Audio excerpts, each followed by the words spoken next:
It's a very good thing that they called it the God particle. It seems somebody wanted to call it the goddamn particle. So they just put God particle, and that's a very clever ploy, marketing ploy. You must be glad that scientists are becoming market savvy. They've always been, in a subtle way, now they're getting little overt. So, for most people, their idea of science is just the new telephone model that's coming up. The next model of iPhone is their idea of science. All these people who never ever were interested in any kind of physics, now talking about particle physics world over, everybody is talking about particle physics. That's an achievement. Breaking a proton and coming up with a boson, is that an achievement? That needs to be seen.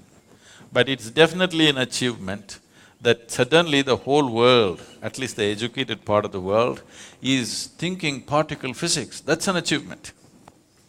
That's a good achievement. At least people are thinking of science as not a way of milking the existence. Not entirely, at least a little bit. They're willing to spend $10 billion just to know something. I like that. There is right now no technological use, but they're willing to spend $10 billion and 30 years just to know something. That sounds very spiritual to me. It usually doesn't cost that much, but so, having achieved one thing, having made a social goal, scientifically, what does it mean? In yoga, we see it this way. Existence is like this. There is something called as sthula, sukshma, shunya, shiva. Sthula means the gross existence, physicality is sthula. Everything that you can see, everything that you can sense through five sense organs, everything that you can see, smell, taste, hear and touch is considered sthula. This can be analyzed with your intellect and understood and grasped. And this is always made of, as we know today, of anu or atoms, because it's physical in nature. It's a complete building block of existence is an atom. And if it's made of an atom, once enough number of atoms are there, we can touch it, we can smell it, we can taste it, we can see it if it becomes big enough.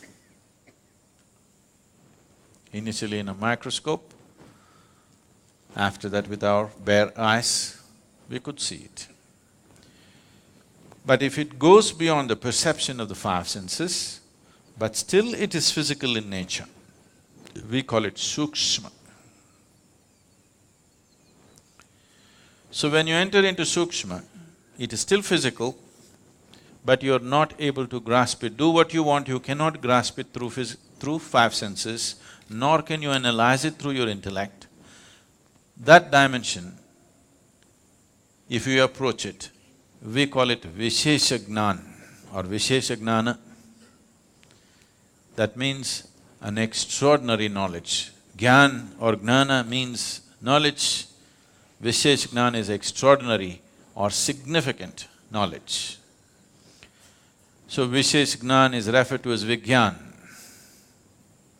The word Vigyan is being very loosely used today, but essentially it means this: those dimensions which cannot be perceived through five senses, if you perceive them, that is Vigyan. So today, science is entering those spaces. because never ever is anybody going to see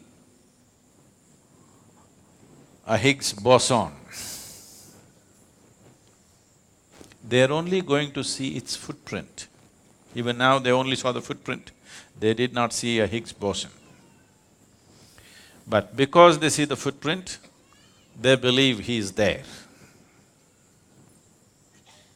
Somebody's gone by, they left the footprints, we have not seen the man, but we know it's gone by. We go into the forest, we see the pug marks and we say, okay, there is a tiger. We haven't seen the tiger. In fact, in a tropical forest, it's very difficult to see a tiger. But we will see pug marks here and there. Just like that, they saw the footprint. So they're entering Vishesh Gyan. If you go further, it will become shunya, that means absolute emptiness. There, your intellect will be completely useless. Your senses will be completely useless because there is no physicality. Where there is no physicality, your sense organs and intellect will become absolutely redundant. If you go beyond shunya, there is something that we refer to as Shiva. When I say Shiva, don't imagine that calendar man from Shivakashi.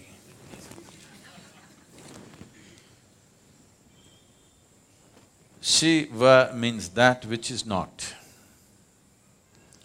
If you touch that which is not, we have always seen, it is not physical in nature. It is not physical in nature means it does not exist, but it is opaque. How can that be? It is not in the realm of your logical mind. Today, modern science believes the whole existence has to oblige to human logic, which is a very limited way of approaching life. The whole existence will not oblige to human logic. You think you can fit the whole existence into your head. No, no, your head fits into the existence will not fit into your head. Your logic can analyze the physicality of the existence. Once you cross the physical dimension, your logic is completely out of its realm. So, because this is a dialectical culture, the same science has been expressed in story forms. I cannot go into the whole story, it's a long story. But when I told this story to one of the top scientists in the world, when I was speaking to him and I explained this, see, this is how it is, this is the nature of the existence. This is from the yogic lore, but we are always told not to believe the lore till it becomes a reality in your experience. And this is the reality in my experience. If you go like this is what will happen. So when I spoke to this very top-level scientist, who's a Nobel laureate, and I was telling him that this is what it is, there were a group of… Hello?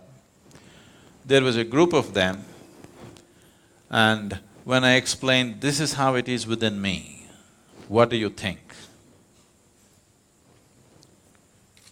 They said, Sadhguru, if you can give a mathematical backbone to what you're talking, this is Nobel Prize stuff. Can you give a mathematical background? I said, I'll never bother about the mathematics. It's true for me and it has transformed everything that I am because it's true for me. Everything that I ever was changed simply because I touched this dimension within me. I don't wish to work equations for that. And anyway, Nobel Prize wouldn't mean anything to me, I would be too embarrassed by such things. So, this story, because I will make it so brief, there could be holes in it. If I make it elaborate enough, there'll be no holes in the story, it's a perfect theory. And we have proved it within ourselves that it is true.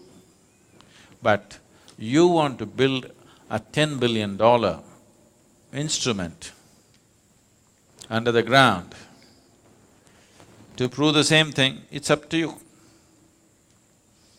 This can be experientially proved within yourself if you are willing to go into the depths of what this is. Because this is made exactly the same way the whole universe is made. If you go deep enough into this and you know how this is made, by inference, you know how everything in the universe is made. By inference. And even now, science is also only inferring. Today modern science has admitted that it's an ever-expanding universe or an endless universe. Rather, ever-expanding is a yogic term. They are calling it an endless universe. If it's an endless universe, trying to travel across the universe and find out the nature of the universe is untenable, isn't it? Simply out of question. The only way you could know the nature of the universe, nature of the creation and the source of creation is by going inward, because whatever you ate in the morning, whether it's a idli or a dosa or a banana, has been transformed into a human being in the last few hours. Nobody else can do this except the source of creation. So if the source of creation is right here, if you want to know anything about creation, isn't it the best place to consult? If you want to know anything about creation, isn't the source of creation the best place to consult? And if you had to go to heaven for this, you could give it up. If it is right here, why don't you consult? Simply because you're too enamored by your own thought. You think you are going to capture the whole universe with your thoughts. It is a foolish way to approach. The only reason why science has survived is because of technology. It keeps throwing out technologies. If no technologies were coming out of science, they were just talking about all the things that they have been talking, people would have beaten them down for the money that they spent. And it's happened in the past, when there were no technologies and people just spoke science, they were beaten down, isn't it? So, science has its value in terms of utility, but science cannot open up the existence for human experience. It will not, it can never do it, because they are going with intellect. Intellect as an instrument works only to dissect. The only way intellect can approach anything is to break it up and see. If you ask a scientist to find out something about this flower, first thing is he will break it up into pieces. I think I should ask a scientist to make me understand one of you. He will talk about dissecting you then. If you break this up, you may know many parts of this. You may know the structure of it, you may know the chemistry of it, but you will not know the beauty of it. You will not know the completeness of it, because the flower is an expression of a plant finding its fulfillment. It is the highest thing for the plant. For its life, this is the highest happening. It's the flowering of that life. You will not know that. You will not see the hand of the Creator in this if you break it up. But as a whole, if you are willing to pay attention, absolute attention, if in your approach you make this flower more important than yourself and keep your focus on it, you will see the whole universe in this. If you break it up, you will have petals, you will have other parts of the flower, and you will come to vulgar conclusions, and then you will learn how to make use of it. So right now, unfortunately, our approach, what we call as science, has become like this: how to use everything in the universe for our benefit. If you see a tree, in America they call it wood.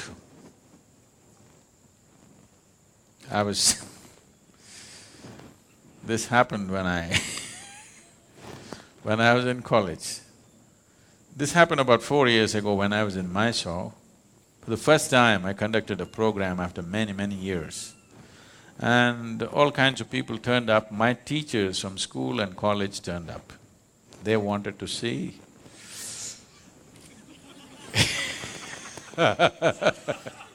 what has happened to me. So after I spoke there and we had 2-day event, and then my English teacher came and hugged me and she said, "Now I know why you wouldn't let me teach Robert Frost." I said, "Why, ma'am, why would I not let you teach Robert Frost? I like Frost." She said, "No, do you remember, you wouldn't let me teach Frost?" Then I remembered. One day she came and she opened the book and she introduced Robert Frost as a glorious poet, and then she started off, "Woods are lovely, dark and deep." I said, "Stop." I said, "A man who calls a tree a wood, I don't want to listen to him." She said, "No, Robert Frost is a great poet." I said, "I don't care how great he is. A man who calls a tree a wood, I will not listen to him."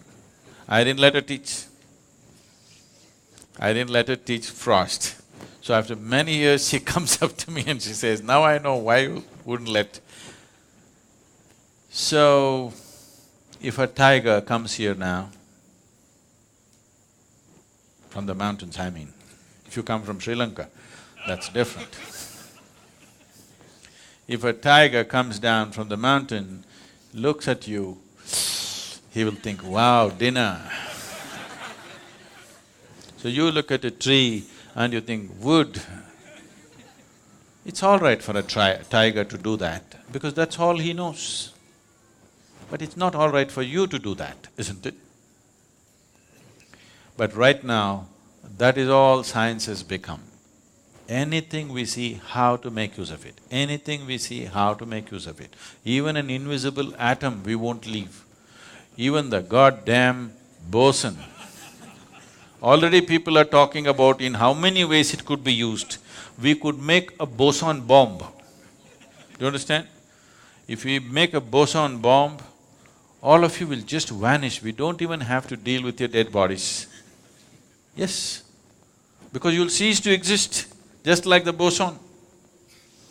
Instead of shooting you dead or burning you to death, if we make all the protons in your body collide with each other, you'll just vanish.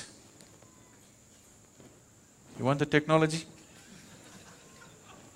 But they will tell you, no, there could be medical uses to it. We could do this, we could do that. Yes, I know all that. But just the idea, it doesn't matter what, you cannot look at anything without thinking, in what way can I make use of it, is a very crass way to exist.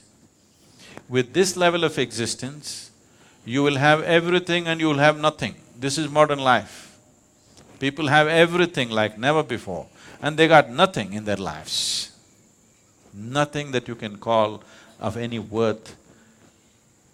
People who have everything and cannot feel life in any significant way, when they die or when the moment of death comes, they will see that they spent this whatever number of years without living a moment, because what can I get is a sure way not to live, because from what you get, you can only make a living.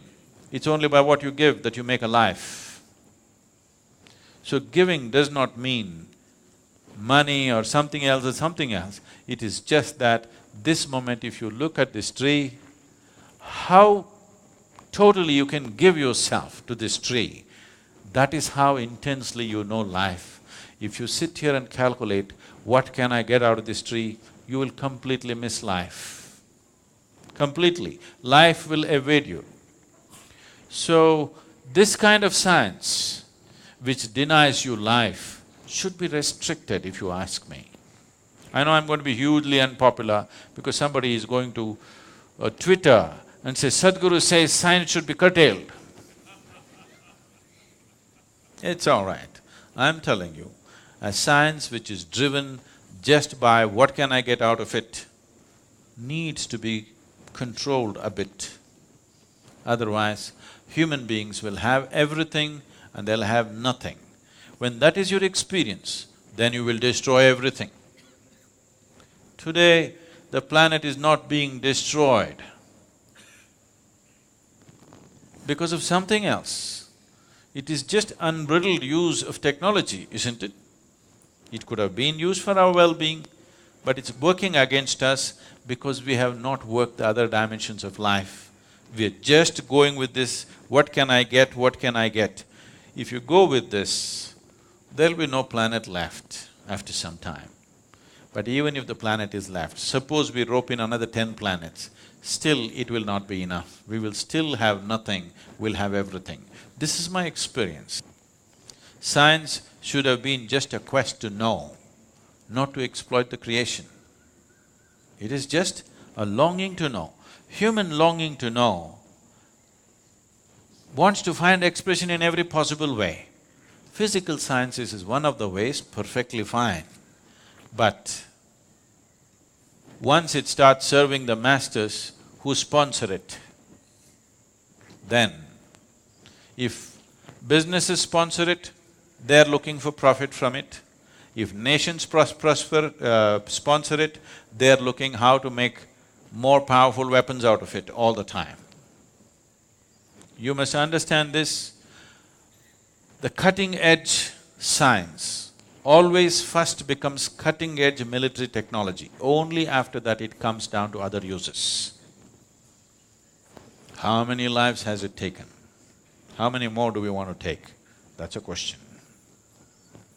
So, this goddamn particle, one good thing it's done is, the whole world is thinking particle physics. I like that. That's nice. But do you know the boson is named after Satyendranath Bose? You know this? No? It's an Indian mathematician, a self-taught mathematician. As Albert Einstein acknowledged, he said, the Western sciences couldn't take a single step without the Indian mathematicians. The fundamentals of mathematics came from the East. But always here, the other ethos of the culture said, you should not do anything that's exploitative to nature, because nature was seen as Mother Nature. You don't go about raping Mother Nature. You take only what you need, nothing more. Because of that attitude, this science was not converted into technology, and that is the wisest way to handle science. Just as a quest, a tool, a way to know, and nothing beyond that, and technology must be really controlled. What is absolutely needed, that's all that should be done. This unbridled usage, already people are talking how to use the boson that they have not seen. When we can use the atom that we have not seen. So it doesn't matter what you see, you're thinking of how to use it. This attitude, unfortunately, has been further fueled by the attitude of science. This needs to be checked, otherwise it will be our nemesis.